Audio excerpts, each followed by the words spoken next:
Hello students, আমি Nitish sir জ্ঞানজ্যোতি coaching সেন্টারের পক্ষ থেকে তোমাদের প্রত্যেককে জানাই আরো একবার স্বাগত।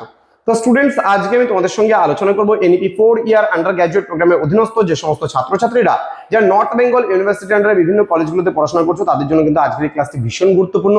তার কারণ মেজর হিস্ট্রি পেপার নাম্বার তোমাদের 15 থেকে ভীষণ গুরুত্বপূর্ণ একটি টপিক, সেটা হচ্ছে write a short note on তোমার জটিলেশ্বর টেম্পল। এই নিয়ে কিন্তু আজকের এই ক্লাসটিতে আমি আলোচনা করব। যারা এখনো আমাদের চ্যানেলটিকে সাবস্ক্রাইব করোনি তারা অবশ্যই চ্যানেলটিকে সাবস্ক্রাইব করে পাশে থাকা বেল আইকন অল প্রেস করে দাও, যাতে নেক্সট টাইম থেকে কোনো ভিডিও আপলোড করলে তার নোটিফিকেশনটা তুমি সবার আগে পেতে পারো।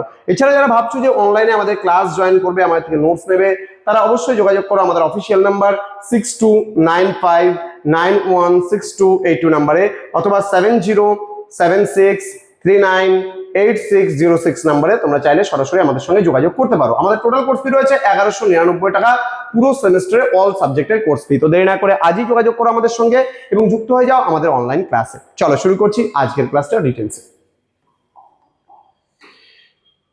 কি রয়েছে দেখো জটিলেশ্বর টেম্পলে। বলছে জটিলেশ্বর মন্দির কিন্তু পশ্চিমবঙ্গের জলপাইগুড়ি জেলার কিন্তু ময়নাগুড়ি ব্লকের চূড়াভান্ডার গ্রামে কিন্তু অবস্থিত একটি প্রাচীন শিব মন্দির। এখানে আমরা তার একটা ছবিও দিয়েছি শিব মন্দিরটার। এটা কিন্তু জটিলেশ্বর টেম্পল, ঠিক আছে। এই মন্দিরটি শুধু পশ্চিমবঙ্গই কিন্তু নয়, পূর্ব ভারতের কিন্তু অন্যতম প্রাচীন মন্দির হিসেবেও কিন্তু পরিচিত।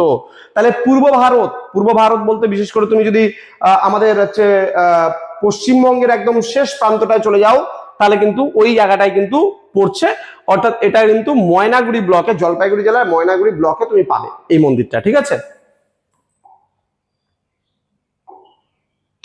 ওকে, নেক্সট কি রয়েছে আমরা একটু দেখে নেব।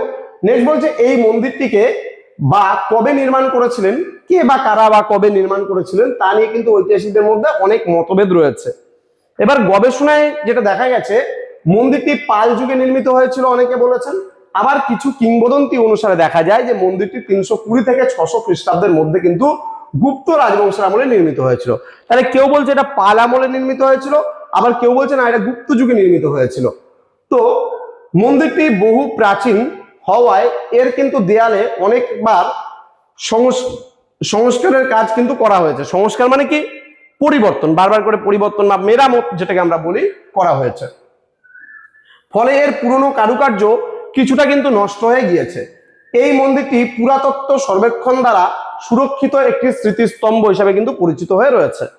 এবার কি বলছে, মন্দিরটি বেলে পাথর দিয়ে তৈরি। মন্দিরের দেয়ালে কিন্তু গণেশ, সরস্বতী এবং লক্ষ্মীর মূর্তিও কিন্তু রয়েছে। মন্দিরের স্থাপত্যে গুপ্ত ও পাল যুগের স্থাপত্যের মিশ্রণও কিন্তু দেখা যায়। জটিলেশ্বর মন্দির শুধু একটি ঐতিহাসিক স্থাপত্যই কিন্তু নয়, এটি একটি পবিত্র তীর্থস্থানও বটে। ভক্তদের বিশ্বাস এই মন্দিরে আসা সমস্ত ভক্তের মনস্কামনা কিন্তু পূর্ণ হয় তারা মনে করেন। এই জন্য প্রতি বছর শ্রাবণ মাসে এবং ফাল্গুন মাসে কিন্তু জটিলেশ্বর মন্দিরে কিন্তু প্রচুর ভক্ত সমাগম কিন্তু এখানে হতে দেখা যায়। এটা কিন্তু প্রশ্ন আসলে 3 নম্বরের জন্য তোমাদের আসবে। তো এই ছোট্ট ক্লাসটি তোমাদের জন্য ছিল আজকে জটিলেশ্বর টেম্পলের উপরে। ছোট্ট নোটস আসবে, write a short note on Jatileswar temple. খুব ভালো করে তোমরা পড়বা। যারা এখন আমাদের চ্যানেলটিকে সাবস্ক্রাইব করনি, সাবস্ক্রাইব করে পাশে থাকা বেল আইকন অল প্রেস করে দেবে। আমাদের ক্রিস্টিকল এডুকেশন বলে প্লে স্টোরে অ্যাপ পেয়ে যাবে, সেখান থেকে তোমরা যদি ইন্ডিভিজুয়ালি কোর্স পারচেস করতে চাও তাহলে কিন্তু কোর্সগুলো পেয়ে যাবে। দেখা হচ্ছে খুব তাড়াতাড়ি আরো একটা নতুন ক্লাস নিয়ে তোমাদের সঙ্গে। তোমরা প্রত্যেকেই ভালো থেকো, সুস্থ থেকো। Thank you so much, thanks for watching after all, thank you.